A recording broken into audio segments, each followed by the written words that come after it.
viva para construir. Você vive para construir? Você faz diferença? Ou isso tanto faz para você? O chamado de Deus em Cristo Jesus para cada um de nós é para um viver que construa.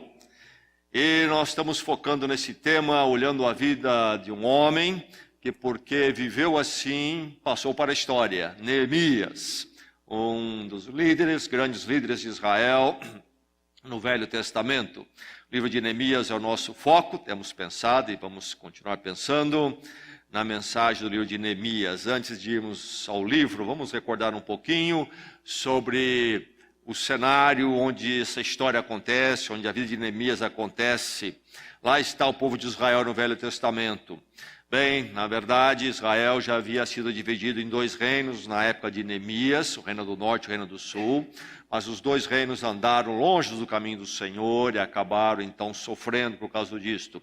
Foram invadidos por outras nações, impérios vizinhos. O reino do norte, antes de Neemias, muito antes, não é? Foi invadido pelo reino da Síria e praticamente desapareceu. O reino do sul, também chamado de Judá, permaneceu por mais um tempo, mas também longe dos caminhos do Senhor, acabou sendo invadido e dominado pela Babilônia. O rei Nabucodonosor já havia atacado Israel, subjugado o reino do sul, que seria Judá, aquilo que então sobrou de Israel todo. E então havia subjugado já este povo, mas em 587 ele vem, o rei Nabucodonosor, rei da Babilônia, vem com ímpeto total e destrói a nação, destrói Jerusalém, o templo, as muralhas que protegiam as cidades, que eram fundamentais para uma cidade naqueles dias, e inclusive leva muitos cativos, especialmente os cidadãos mais promissores. Leva os cativos para a Babilônia, o grande império da Babilônia.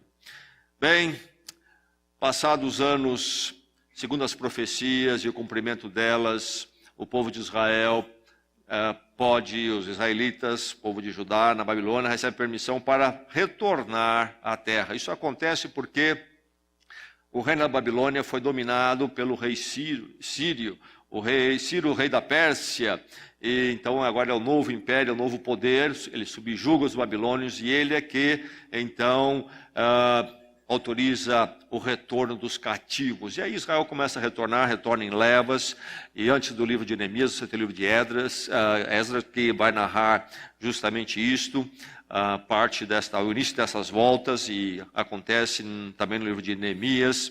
Enfim, há esse retorno. Isto aconteceu em 539, o rei Ciro deu essa permissão. E Neemias vai então surgir e começar a agir em 445, esse é o ano em que ele chega a Jerusalém. Ele está na Babilônia, tem uma posição de grande importância, o braço direito de confiança do rei, a posição do copeiro, e ele então recebe autorização do rei da Babilônia, desculpem, agora o Império Persa, e o rei já não é mais Ciro, agora Artaxerxes, e ele recebe autorização também para ir para Jerusalém e ajudar na reconstrução. Ele vai com o alvo principal de reconstruir as muralhas. Já havia sido reconstruído o templo e outras coisas mais, mas ainda havia muito por fazer lá, e ele vai a Jerusalém, aliás, para reconstruir as muralhas. Muito bem, esse é Neemias, essa sua grande obra de grande importância. E nós vamos hoje então ler em Neemias capítulo 1, começando no verso 1, vamos até o capítulo 2, verso 5. Neemias 1, 2 a 5. Um verso que nos dá bem a ideia, a tônica deste livro, é um verso que está no capítulo 6, o verso 3. Antes de lermos o texto da noite, vamos recordar esse verso no capítulo 6, verso 3, diz assim: estou executando um grande projeto e não posso descer. Quando Neemias já está lá em Jerusalém, já tinha chegado lá, tinha iniciado as obras, ele está lá na reconstrução daquelas grandes muralhas, coordenando o povo, e ele também está lá em cima, trabalhando, e há aqueles que estão fazendo oposição. Haviam aqueles que queriam que a obra não fosse em frente. Tentaram de muitas formas, muitos métodos para atrapalhar. E há esse momento no capítulo 6, quando eles enviam os inimigos da obra, enviam um mensageiro para Neemias, convidando ele para uma reunião. E lá eles chegam, procuram Neemias, chegam lá e dizem para Neemias: olha, desce, vamos nos reunir em tal lugar, fulano e fulano quer conversar com você. E aí está esse verso, a resposta de Neemias, e que nos dá bem uma ideia de que homem que era este, como é que ele empregou a sua vida, como é que ele viu o chamado que Deus tinha para ele. Estou executando um grande projeto e não posso descer. Deus quer isso na minha vida e ninguém vai me distrair, ninguém vai me tirar daquilo que Deus quer e tem para mim. Estou executando um grande projeto e não posso descer. Agora o nosso texto hoje, então, no capítulo 1. O verso 1 começa dizendo, apresentando Neemias. Palavras de Neemias, filho de Acalias. No mês de Quisleu, no 20º ano, enquanto eu estava na cidade de Suzã, Anani, um dos meus irmãos, veio de Judá com alguns outros homens, e eu lhes perguntei acerca dos judeus que restaram, os sobreviventes do cativeiro, e também sobre Jerusalém. E eles me responderam: aqueles que sobreviveram ao cativeiro e estão lá na província, passam por grande sofrimento e humilhação. O muro de Jerusalém foi derrubado e as suas portas foram destruídas pelo fogo. Quando ouvi essas coisas, sentei-me e chorei. Passei dias lamentando-me, jejuando e orando ao Deus dos céus. E eles me responderam: aqueles que sobreviveram ao cativeiro, desculpe-me, deixe-me pular aqui este verso, o verso 5. Então eu disse: Senhor, Deus dos céus, Deus grande e terrível, fiel à aliança e misericordioso com os que te amam e obedecem aos teus mandamentos, que os teus ouvidos estejam atentos e os teus olhos estejam abertos para a oração que o teu servo está fazendo diante de ti, dia e noite, em favor de teus servos, o povo de Israel. Confesso os pecados que nós, os israelitas, temos cometido contra ti. Sim, eu e o meu povo temos pecado. Agimos de forma corrupta e vergonhosa contra ti, não temos obedecido aos mandamentos, aos decretos e às leis que deste ao teu servo Moisés. Lembra-te agora do que disseste a Moisés, teu servo. Se vocês forem fiéis, eu os espalharei entre as nações, mas se voltarem para mim, obedecerem aos meus mandamentos e os puserem em prática, mesmo que vocês estejam espalhados pelos lugares mais distantes debaixo do céu, de lá eu os reunirei e os trarei para o lugar que escolhi para estabelecer o meu nome. Estes são os teus servos, o teu povo, tu os resgatastes com o teu grande poder e com o teu braço forte. Senhor, que os teus ouvidos estejam atentos à oração deste teu servo e à oração dos teus servos que têm prazer em temer o teu nome. Faze com que hoje este teu servo seja bem sucedido, concedendo-lhe a benevolência deste homem, o rei. Nesta época, eu era o copeiro do rei. No mês de Nissan, do 20º ano do rei Artaxerxes, na hora de servir-lhe o vinho, levei-o ao rei. Nunca antes eu tinha estado triste na presença dele. Por isso o rei me perguntou: por que o seu rosto parece tão triste se você não está doente? Essa tristeza só pode ser do coração. Com muito medo eu disse ao rei: que o rei viva para sempre. Como não estaria triste o meu rosto se a cidade em que estão sepultados os meus pais está em ruínas e as suas portas foram destruídas pelo fogo? O rei me disse: o que é que você gostaria de pedir? Então orei ao Deus dos céus e respondi ao rei: se for do agrado do rei, e se o seu servo puder contar com a sua benevolência, que ele me deixe ir à cidade onde meus pais estão enterrados, em Judá, para que eu possa reconstruí-la. Até aí. Meu pai foi pastor e por, creio que 3 anos mais ou menos, ele foi pastor numa cidade aqui do interior de São Paulo, e ele foi ser pastor de uma igreja, que era bem pequenina, e estava localizada nos arrebaldes da cidade. Enfim, uma igreja de pouca expressão. Então ele trabalhou com a liderança daquela pequena igreja, entre outras coisas que eles deveriam dar um passo um pouco arrojado, de venderem aquela propriedade, buscar uma localização mais centralizada, que marcasse mais presença naquela cidade, além de outros projetos, pensando no desenvolvimento da igreja. E eu era garoto, mas eu me lembro muito bem do grande esforço de uma igreja com poucas possibilidades, mas que conseguiram adquirir uma propriedade, não muito grande, mas numa região já bem central da cidade, e aliás hoje é uma pujante cidade. E com todo esforço fizeram ali a mudança no prédio que tinha naquela propriedade para adaptar para ser uma igreja, acolher uma igreja. Não era um salão grande, era um salão pequeno, a igreja era pequena, mas foi um esforço tremendo e uma grande mudança para aquela igreja. Grande desafio financeiro, mas que deu uma outra expressão para aquela igreja, uma grande etapa naquele momento. E muitos trabalharam e o prédio ficou pronto, houve a inauguração, ficou bonito. E lá, então, estava a igreja agora num novo momento.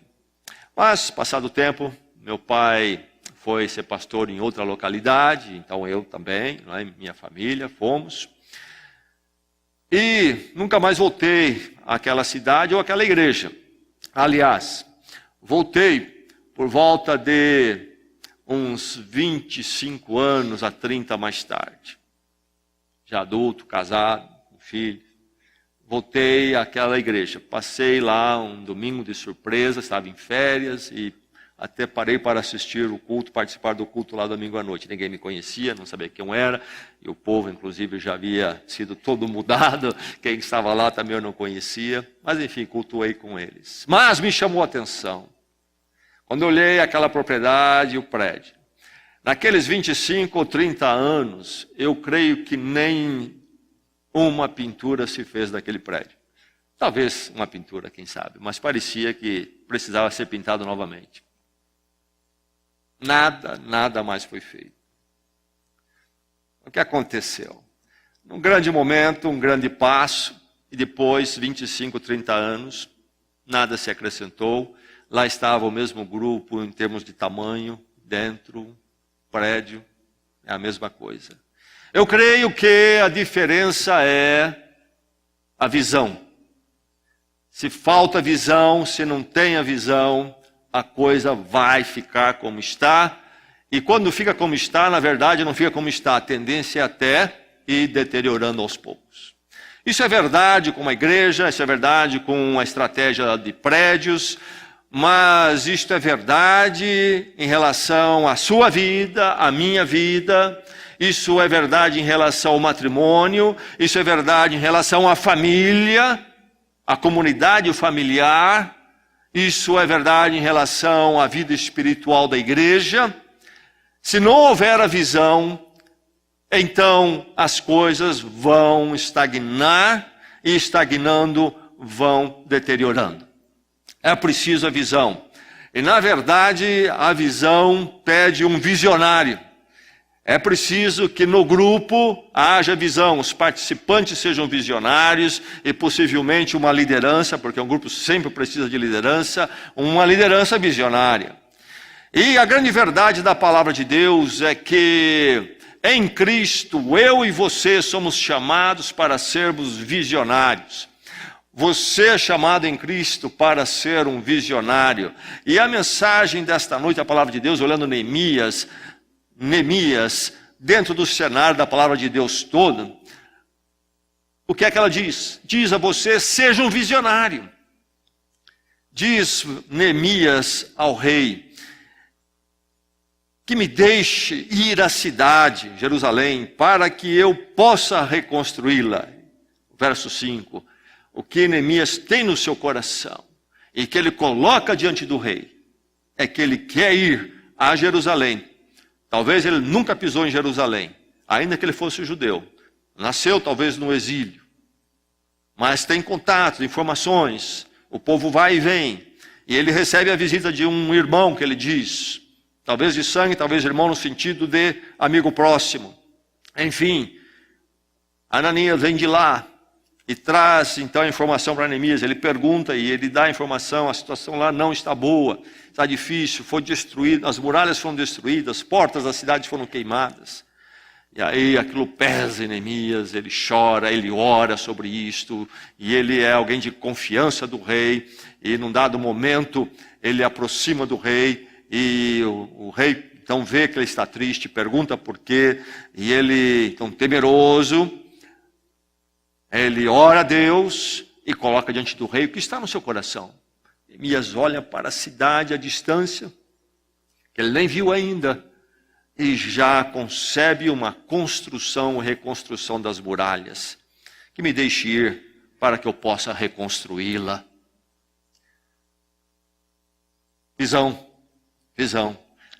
Deus o chama para ser um visionário, ser alguém que tem visão. Nós temos gente demais que não tem visão. Nós precisamos de visionários, este mundo precisa de visionários, pessoas que têm visão. E quem melhor do que o discípulo de Cristo para ter realmente a visão no sentido amplo e completo? Você é um visionário, a palavra de Deus o chama para ser visionário. O que é visão? Visão é o que pode ser e deve vir a ser na perspectiva de Deus. Desde já vamos deixar bem claro que quando nós falamos em visão, nós estamos falando da perspectiva de Deus, e a perspectiva de Deus tomar conta do meu coração. Não estamos falando aqui de autoajuda, não estamos falando aqui de pensamento positivo. Existe isso, existe visão no pensamento positivo, se fala disso, em autoajuda, sim, mas aí é uma questão humanista, poder humano. Nós estamos falando aqui sobre conhecer a vontade de Deus para as nossas vidas, o projeto de Deus para nós, a missão de Deus para nós, e na capacitação de Deus fazermos aquilo que deve ser feito e que nós podemos fazer. Então a grande verdade nesta noite é que cada um de nós aqui em Cristo é chamado para ser um visionário, e em Cristo cada um de nós haverá de receber os recursos para sermos visionários.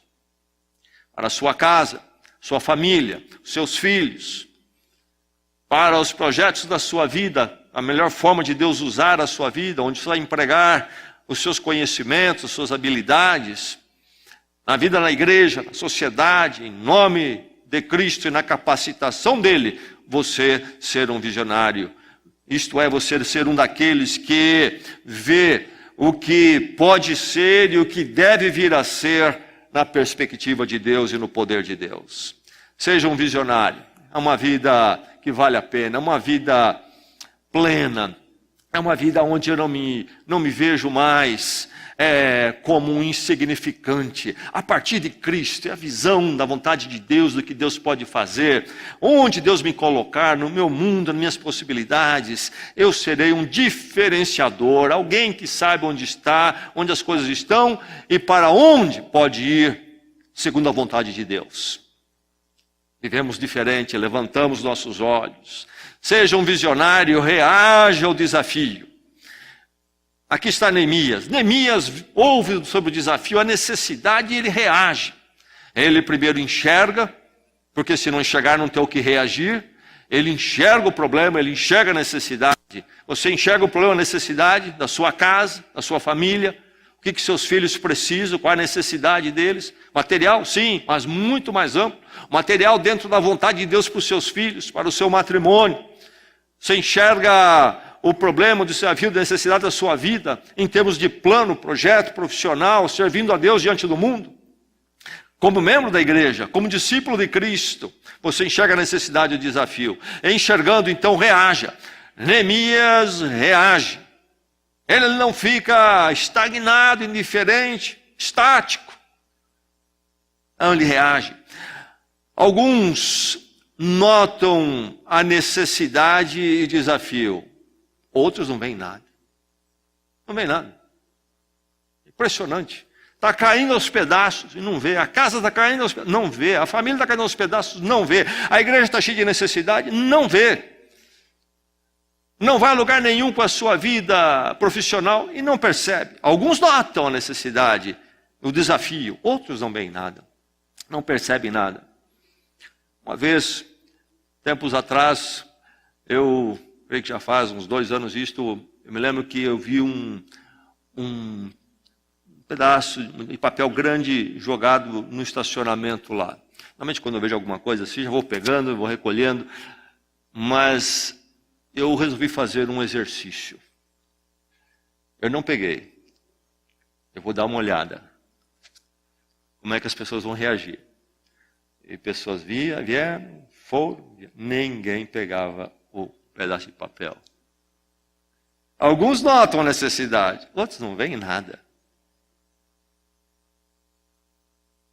Alguns, diante do desafio, diante da necessidade, alguns se apequenam, fogem, se escondem, não é comigo. Outros, a necessidade e o desafio os torna gigantes, se agigantam. Já percebeu isto? Porque eles olham a necessidade e partem com visão para mudar, corrigir o problema. Alguns são reativos, correm atrás do prejuízo sempre. Outros são proativos, veem o problema antes e têm a visão e o projeto.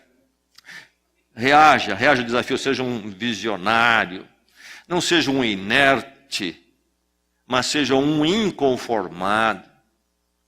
Na verdade, os visionários se revelam na hora do desafio, da necessidade. Ali você conhece quem é visionário e quem não é.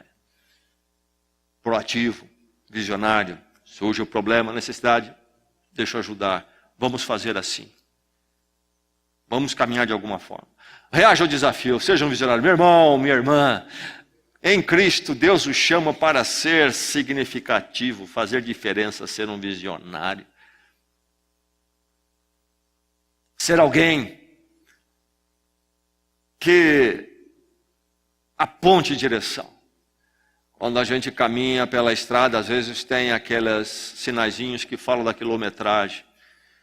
Tantos quilômetros. No quilômetro 10, quilômetro 40, está marcado lá. Alguns são simplesmente marcadores de quilometragem, mas há aqueles que são setas, que apontam a direção. Aquelas placas que dizem, por aqui, vai em frente. Então, que você possa ser esse que reage ao desafio e faça a diferença. Porque em Cristo, Deus o chama para fazer diferença na sua casa, no seu casamento, na vida dos seus filhos, na vida de quem está ao seu lado, na igreja, lá no seu trabalho. Que bênção ser um visionário. É o chamado de Deus para você. Seja um visionário. Possibilite a edificação. A verdade é que as necessidades estão aí. A verdade é que os desafios estão aí. Ou vai haver edificação, ou vai haver destruição. O diferencial é a presença da visão e então de um visionário. Se houver um visionário, o desafio será enfrentado, a necessidade será enfrentada. Se não houver um visionário, não houver visão, vai haver a destruição, andar para trás ou marcar passo. É um provérbio muito interessante. No capítulo 29 do livro de Provérbios, diz o seguinte, sem visão o povo perece. E lá o sentido da visão é a revelação de Deus revelando a sua vontade, seguirmos a vontade de Deus. Se não há isto, o povo perece. A sua família perece, seu casamento perece, a igreja perece, sem a visão. Possibilite a edificação, sendo um visionário. Para haver mudança, para o problema ser enfrentado, é preciso que haja um visionário, é preciso que você se mova na vontade de Deus. A edificação sempre pede um visionário. A edificação do seu casamento, a edificação dos seus filhos, a edificação da igreja, a edificação do seu ambiente profissional pede um visionário. Se não houver um visionário ali, não vai acontecer nada. Seja um visionário. Entenda o que Deus quer fazer. Ser um visionário aqui, como na vida de Neemias, e então no nosso chamado em Cristo, já dissemos, não é uma questão humanista. eu sou um que pensa positivo, vamos em frente. Não. O visionário em Cristo é aquele que busca entender o que Deus quer. O que Deus quer da minha casa, da minha vida familiar, da minha vida na igreja, da minha vida no trabalho. O que é que Deus quer de mim ali? O que é que Deus quer fazer através de mim? Qual é a visão de Deus para a minha vida onde eu estou? Começa com uma oração por isso. Neemias chora e vai orar. Longa oração. Oração de quebrantamento. Ele confessa os seus pecados do povo. Ele ora a palavra de Deus. Ele recorda o que Deus prometeu a Moisés. Olha, se vocês um dia se desviarem, mas vocês se arrependerem, eu vou restabelecê-los, vou restaurá-los. E a oração dele acontece em quebrantamento, refletindo naquilo que Deus tem dito e colocando-se em total dependência de Deus. Entender o que Deus quer e o que Deus quer fazer, passa pela oração. Não começa com a minha melhor capacidade, começa com a minha busca de Deus. O que é que Deus quer? Qual é a vontade de Deus? Oração.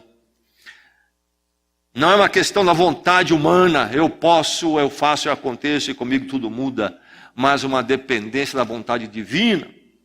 Entender o que Deus quer fazer, não o que eu quero, mas o que Deus quer fazer com esse problema, nessa necessidade. É alinhar-se com o plano de Deus e não alinhar-se com os melhores projetos humanos. E a grande verdade é que Deus tem uma visão para todo crente em Cristo aqui nesta noite. Cada um é chamado para ser um visionário e fazer a diferença na vontade de Deus. Educando os seus filhos, relacionando o seu casamento, vivendo na igreja, e no seu trabalho, na sua vizinhança, onde for. Entenda o que Deus quer fazer através de você. Seja um visionário. Projete o que pode vir a ser. Neemias disse, quero ir lá para reconstruí-la. Você imagina o que já está na cabeça dele. Neemias é um homem bem preparado, tem uma posição importante no império. Não é um homem sem preparos. Ele sabe muito bem do que ele está falando. Ele ouviu dizer, está tudo destruído lá. Reconstruir. Um dia todas essas muralhas em pé outra vez. E a visão de Neemias não é uma questão só de fazer muros. A reconstrução das muralhas era muito importante para a restauração do povo. As cidades precisavam a muralha como definição de comunidade.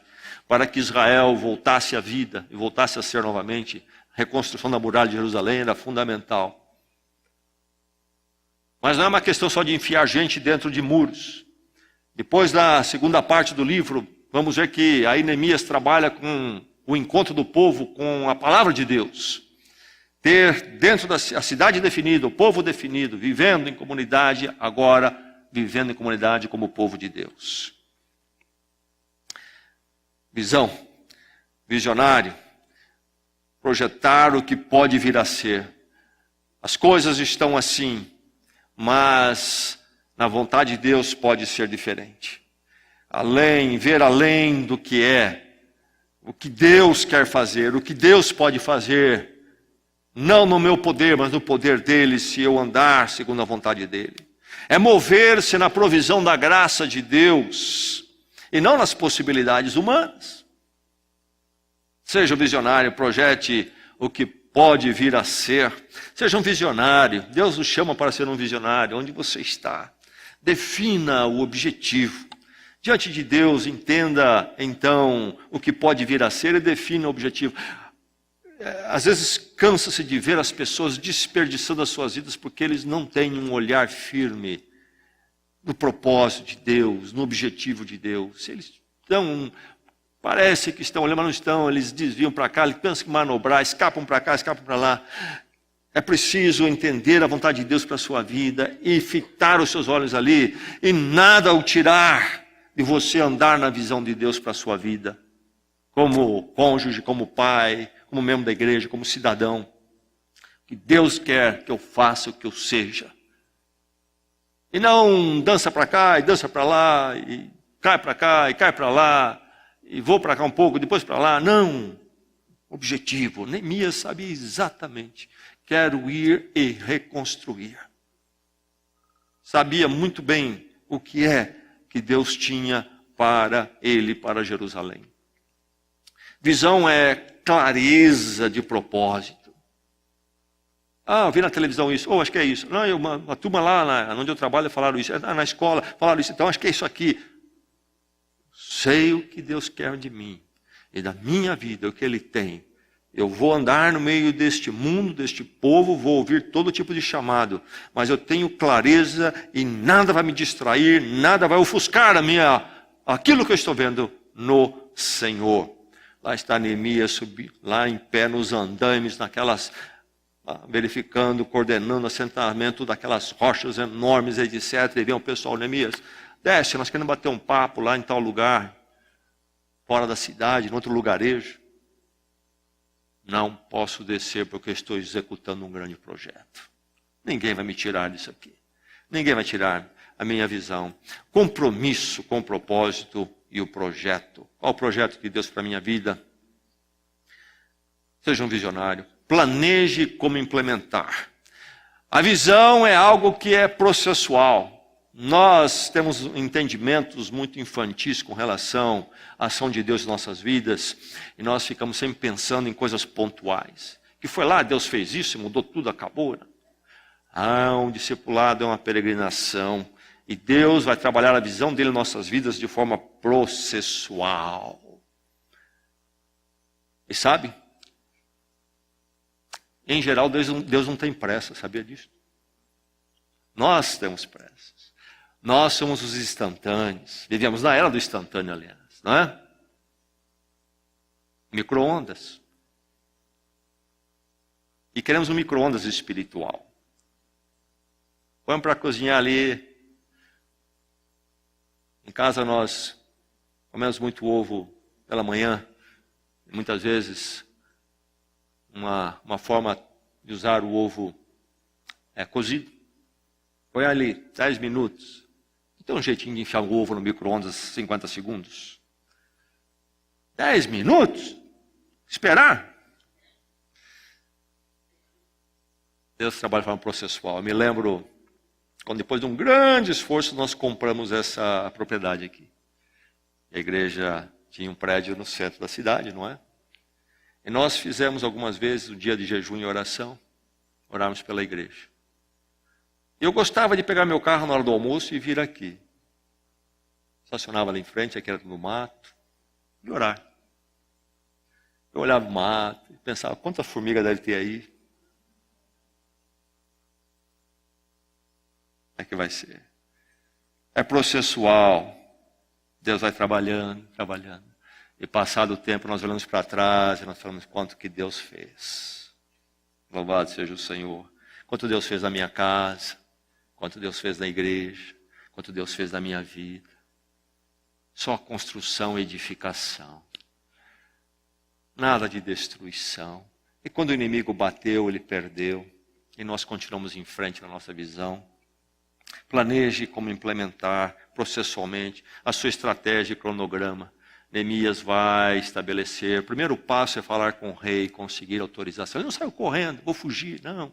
A hora certa, que Deus vai preparar. Passou, quando ele ouve a notícia de Jerusalém, e depois ele fala com o rei, passar quase um ano, chega a hora certa, quando o rei pergunta, aí, toda uma estratégia, depois ele vai pedir, então, cartas de recomendação, e a escolta, e transportar material, e ele vai para lá, Jerusalém, é um grande desafio, porque lá, inclusive, a liderança está desanimada, vai ser difícil, tem que convencer, dar visão para aquele povo, ele vai ter a visão e tem que passar para aquele povo que está totalmente derrotado. A estratégia, o cronograma, seguir por etapas. Deus trabalhando, trabalhando, e a visão sempre em frente de nós. Seja um visionário, planeje como implementar. É preciso visão. As pessoas são reativas. O jovem solteiro quer achar um namoro, porque ele quer um namoro hoje, tem que ter um namoro hoje. Não há visão, a visão é ampla, é o todo. Namoro no pacote de 10, 20 anos, o que vai ser? Hoje, o meu problema é hoje, eu estou sozinho. O pacote, sim, existe o todo inclui o hoje, mas é muito mais. Onde vai dar esse negócio? Qual é o projeto? O que você imagina da sua vida e daquela pessoa que Deus colocar ao seu lado daqui a 5 anos? Que tipo de pessoas vocês serão um para o outro? Que tipo de casa vai ser aquela? Os filhos. O que vocês vão fazer com os filhos? E daí por diante? A igreja também precisa pensar grande, ter visão. Planeje como implementar. Seja um visionário. Deus o chama para ser um visionário. Engaje-se na ação. Visão não é apenas teorizar. Falar. Gente cheia de planos, já viu isso aí? E inclusive também, não é muito definido, pula para tudo que é lado. Não é aquele que sonha por sonhar. Visão nas escrituras sagradas é como Neemias. É a visão que é um se apresentar para realizar. Não é apenas ver, mas é ver fazer ou ver para fazer. É ser movido para fazer o que é necessário. Não é apenas ser um romântico que lança aquelas ideias no ar. Tem alguém na sua casa assim? E não chega a lugar nenhum? Uns negócios lá, tudo fora da realidade, não é? E não faz nada. E passou uns 10 anos e nada.